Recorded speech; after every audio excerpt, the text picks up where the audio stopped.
Hey folks, Shawn Plummer over at the Annuity Expert. In today's video, we're going to show you how to replace underperforming bond funds with high-yield guaranteed multi-year guarantee annuities.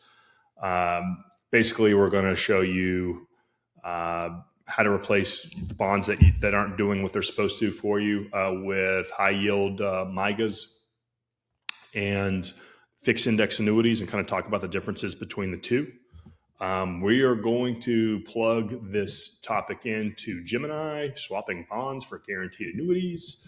And then I'm going to critique it and tell you what's right, what's wrong, and what my opinions are. Okay, so look, the whole point of this video is like, hey, you currently own bonds and they're not doing what they're supposed to be doing for you. What are the alternatives? Okay, in our opinion, 18 years of being in annuities, MYGAs are good. MYGAs are really more overall a CD replacement, but because they're guaranteeing 5 to 6% and you don't lose value in your money, I think they've become a good bond alternative. Same with fixed index annuities, which are a type of fixed annuity that allows you to earn interest based on a stock market index like the S&P 500.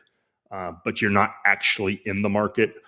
The insurance company uses the S&P 500 to determine how much or how little interest you earn each and every year. So if you want a guaranteed interest rate for the length of the contract, go MYGA. If you want to earn interest based on a stock market performance, go fixed index annuity. And also with the fixed index annuities, you're able to earn a fixed interest rate. It just changes on an annual basis. So you have that option too. So if you want a little more flexibility, especially if the market tanks and you want to start getting some gains while it's at rock bottom and working its way up, that's a way to go too. So anyways, so here's basically the difference. Principal value bonds can fluctuate. They can lose value with a MYGA or a fixed index annuity. You can't lose money or lose value. The yield is variable. It's for a MYGA, it's locked in for the term. With the fixed index annuity, it's both fixed and variable because you get a fixed interest rate you can choose from, but it changes each and every year. So one year might be 8%, the next year it might be 4%, the next year it might be 5%, the next year it might be 2%. But there is a fixed interest rate option there, or you earn interest based on a stock market index. The taxes, you're taxed annually.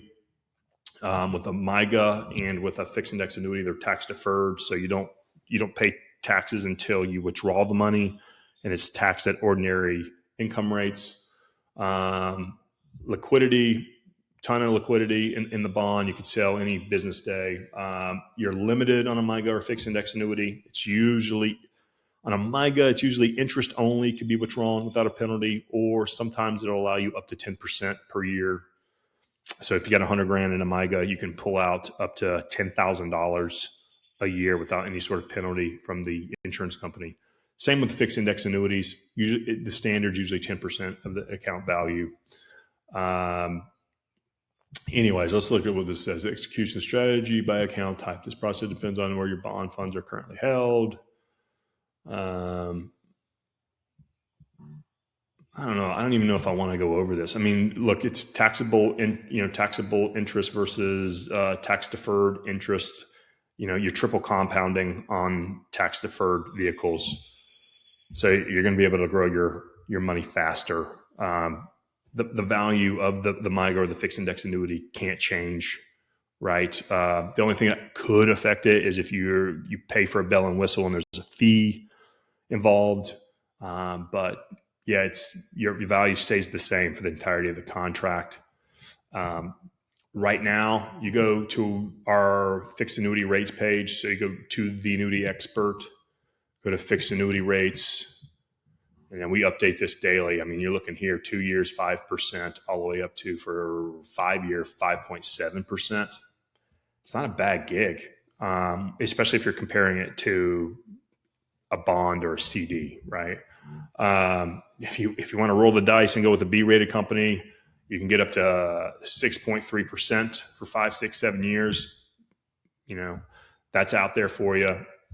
I know with a bond, you may get a fixed interest rate, but of what, of what value? So that's just something to think about there. You got decent liquidity. What else? A death benefit avoids probate. So, you on an annuity, you die on a MYGA or a fixed index annuity, your designated beneficiaries will get whatever you put on the policy, and it'll go directly to them. So it won't go through the estate. It'll avoid probate in most states.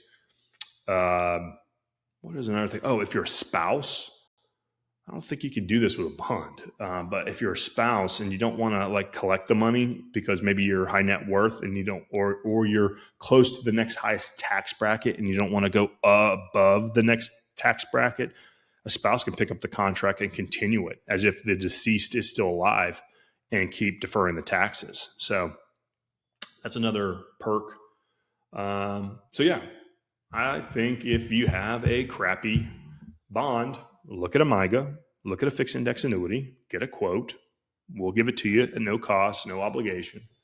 And compare apples to apples. Do your due diligence. And if you find that it works, great. If you find a MYGA or a fixed index annuity is not superior to your underperforming bonds, no worries on this end. But at least you get the knowledge, and knowledge is power.